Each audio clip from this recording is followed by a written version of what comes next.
उनका राजत्व छीन गया था, शत्रु ने राज्य पर अधिकार कर लिया था। वे इधर उधर भागे भागे फिर रहे थे, भिक्षा मांगकर जीवन यापन कर रहे थे। एक बार उन्हें 2 रोटी मिली खाने के लिए, वहां बैठे तैसे ही जैसे भगवान आ गए परीक्षा लेने। एक भिखारी आया, बोला कि भैया मैं 7 दिन से भूखा हूँ।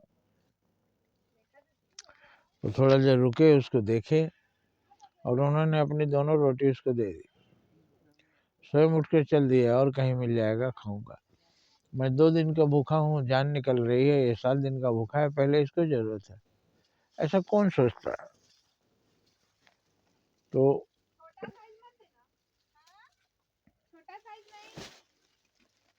गए आगे तो एक राजा लोगों का पुण्य खरीद रहे थे। अपना पुण्य कागज में लिख कर लोग एक पलड़े पर रखते, दूसरे पलड़े पर जितना सोना चढ़ता राजा दे देता था। तमाम लोग आ रहे थे, अपना पुण्य बेच बेच कर जा रहे थे। इन्होंने सोचा मैं भी भूखा हूँ, परेशान हूँ, कुछ भी नहीं है, लाओ मैं भी बहुत पुण्य किया है, मैंने जीवन में लिख कर देता हूँ। इन्होंने लिखा, मैंने 500 ब्राह्मणों का भोजन करवाया, रख दिया, कुछ भी नहीं चढ़ा। 500 गरीबों को वस्त्र दान किया, कुछ भी नहीं मिला। अपनी जितनी बातें, 500 गाय मैंने दान दी ब्राह्मणों को, उसमें भी कुछ नहीं आया। तमाम पुण्य लिखे, इनको कुछ भी नहीं मिला।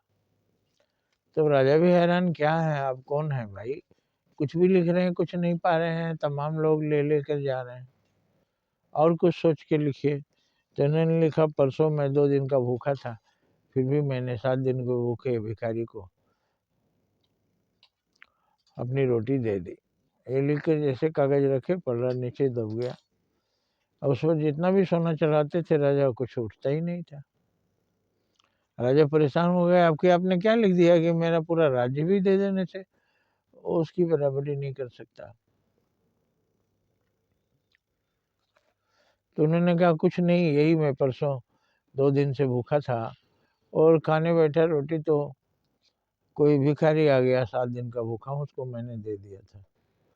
तो आप ये अपना कागज हटा लीजिए, जितना जरूरत है ले जाइए सोना, क्योंकि इस दान की को खरीदने का मेरी भी औकात नहीं है।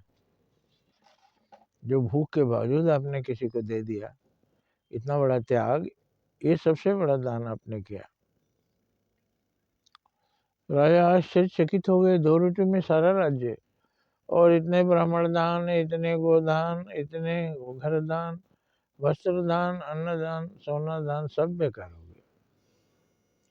तो सोच के चले, जो कष्ट से में भी दूसरों की मदद करता है वही सही मदद है। और राजा है, आपके पास बहुतों है प्रजा का दिया हुआ, वो तो आपका नहीं है, वो प्रजा का है, आपने उसमें दान दिया। तो वो, क्योंकि जो अनाज आपके पास है, किसान से उनके उपज का चौथाई ले लेते हैं, पूरे राज्य से बहुत काफ़ी धन जमा हो जाता है, और आप कुछ भी नहीं करते, तो वो प्रजा का ही धन है। ये सोचते हुए चले गए, कितना बड़ा इस दान का महत्व है। तो राजा कोई और नहीं, भगवान है, धर्मराज है, वही पुण्य खरीदते हैं। जो आप कष्ट से किसी की मदद करते हैं, उसकी बहुत बड़ी कीमत है। इसलिए कष्टों में भी मदद करना सीखिए, और आराम के समय में जब आपके पास राजत्व है, बिना कष्ट के आप कुछ भी दे सकते हैं, उसका भी महत्व है, लेकिन उतना महत्व नहीं है जो कष्ट के बावजूद आप दूसरों की मदद करते हैं। स्वयं अभावों में जीते हैं, फिर भी लोगों की मदद करते हैं। स्वयं दुखी हैं, फिर भी आप दूसरों की मदद करते हैं। स्वयं के आंसू निकलते हैं, फिर भी दूसरों के आंसू पोंछ रहे हैं। इससे बड़ा दान और कुछ नहीं है। ये भारतीय दर्शन है। भारतीय दर्शन को मेरा नमन है। जय हिंद, जय भारत।